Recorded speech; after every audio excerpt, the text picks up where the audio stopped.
China-North Korea relations history. Early history and Korean War. The People's Republic of China and the Democratic People's Republic of Korea exchanged diplomatic recognition on October 6, 1949. In May 1950, North Korea's Prime Minister Kim Il-sung secretly visited Beijing to brief Chinese Communist Party Chairman Mao Zedong and the Chinese leadership on his war plans. Following setbacks sustained by the Korean People's Army and the crossing of the 38th parallel by the United Nations Command, in October 1950 China entered the Korean War in support of North Korea. In addition to dispatching the Chinese People's Volunteers to Korea to fight against the United Nations Command, China also received North Korean refugees and students and provided economic aid during the war. Following the signing of the Korean War Armistice in 1953, China, along with members of the Eastern Bloc led by the Soviet Union, provided extensive economic assistance to Pyongyang to support the reconstruction and economic development of North Korea. 1956 August Faction Incident. In 1956, at the second plenary session of the Third Central Committee, leading pro-China Korean figures known as the Yan'an faction attempted to remove Kim Il-sung from power with the support of China and the Soviet Union. This incident has become known as the August Faction Incident and forms the historical basis for North Korean fears of Chinese interference. Deterioration in 1960s. The 1960s have been characterized as a contentious period in Sino-North Korean relations. The Korean Workers' Party criticized the Cultural Revolution and described Mao Zedong as an old fool who has gone out of his mind. The People's Republic of China recalled its ambassador from Pyongyang in October 1966, and the Red Guard criticized North Korea as being revisionist in the Dongfang newspaper. Sino-North Korean Mutual Aid and Cooperation Friendship Treaty. In 1961, the two countries signed the Sino-North Korean Mutual Aid and Cooperation Friendship Treaty, whereby China pledged to immediately render military and other assistance by all means to its ally against any outside attack. This treaty was prolonged twice, in 1981 and 2001, with a validity until 2021. Post-Cold War era.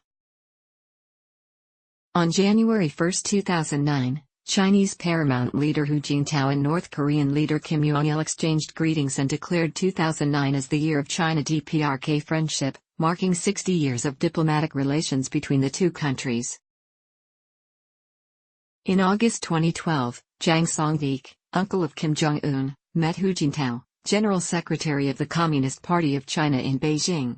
It has since been widely reported that during their meeting, Jang told Hu Jintao he wished to replace Kim Jong-un with his brother Kim Jong-nam. The meeting was allegedly taped by Zhou Yongkang, then Secretary of the Central Political and Legal Affairs Commission, who informed Kim Jong-un of the plot. In December 2013, Jang was executed for treason, while in July 2014 Zhou was publicly put under investigation for corruption and other crimes and was arrested in December 2014. These events are said to have marked the beginning of Kim Jong-un's distrust of China, since they had failed to inform him of a plot against his rule, while China took a dislike to Kim for executing their trusted intermediary. On May 5, 2013, North Korea grabbed, according to Jang Yaxian, a Chinese government official, another Chinese fishing boat and a series of impounding Chinese fishing boats. North Korea was demanding 600,000 yuan, $97,600, for its safe return, along with its 16 crew. According to a New York Times article in December 2014, relations had reached a low point.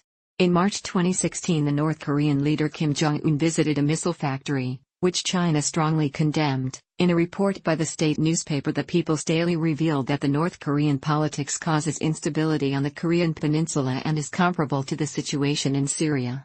The involvement of the United States in the peninsula's affairs in April to May presented a major issue for Sino-American relations and organizer Li Shaolin's preparations for Xi's visit to the U.S. Nuclear weapons program.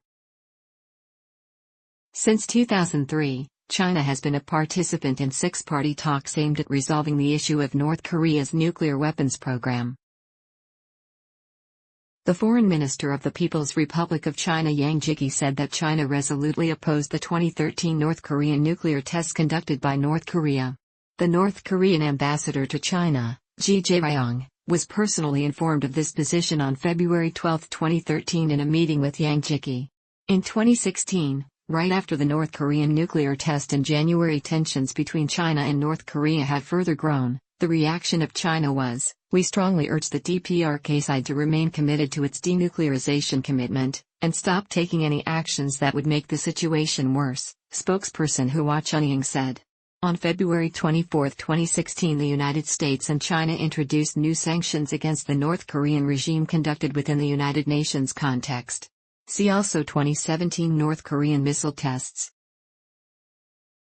The Times of India reported that British Foreign Secretary Boris Johnson saying at a dinner to mark India's independence that the Chinese control 90% of North Korea's trade and it is in the Chinese government's hands to exercise economic pressure on Kim Jong-un to achieve the diplomatic resolution needed to de-escalate tensions in the region.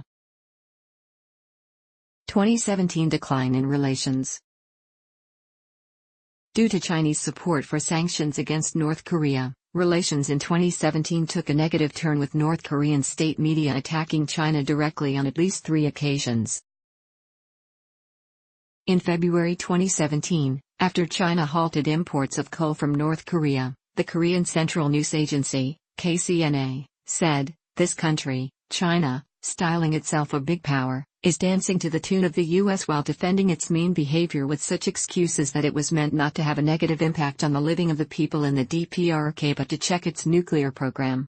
In May 2017, KCNA made an unprecedented criticism of China, saying a string of absurd and reckless remarks are now heard from China every day only to render the present bad situation tenser, and that China had better ponder over the grave consequences to be entailed by its reckless act of chopping down the pillar of the DPRK-China relations. Accusing China of big power chauvinism, KCNA said Chinese support for sanctions against North Korea were an undisguised threat to an honest-minded neighboring country which has a long history and tradition of friendship, and that the DPRK will never beg for the maintenance of friendship with China. In September 2017, KCNA slammed negative editorials by the People's Daily and Global Times, saying some media of China are seriously hurting the line and social system of the DPRK and threatening the DPRK, and calling them the dirty excrement of the reactionaries of history who spouted such extremely boding words. 2018. In February 2018, the KCNA again criticized Chinese media. According to KCNA, China Central Television seriously spoiled the atmosphere of the feast by publishing presumptuous comments of individual experts, and the Global Times was condemned for the behavior of scattering ashes on others' happy day as they bring the denuclearization issue. In March 2018, Korean Workers' Party Chairman Kim Jong-un met with Chinese Communist Party General Secretary Xi Jinping for the first time in Beijing. Xinhua news agency reported that the North Korean leader's trip lasted 4 days. Kim and his wife Ri Sol-ju were met with honor guards in a lavish banquet hosted by Xi Jinping.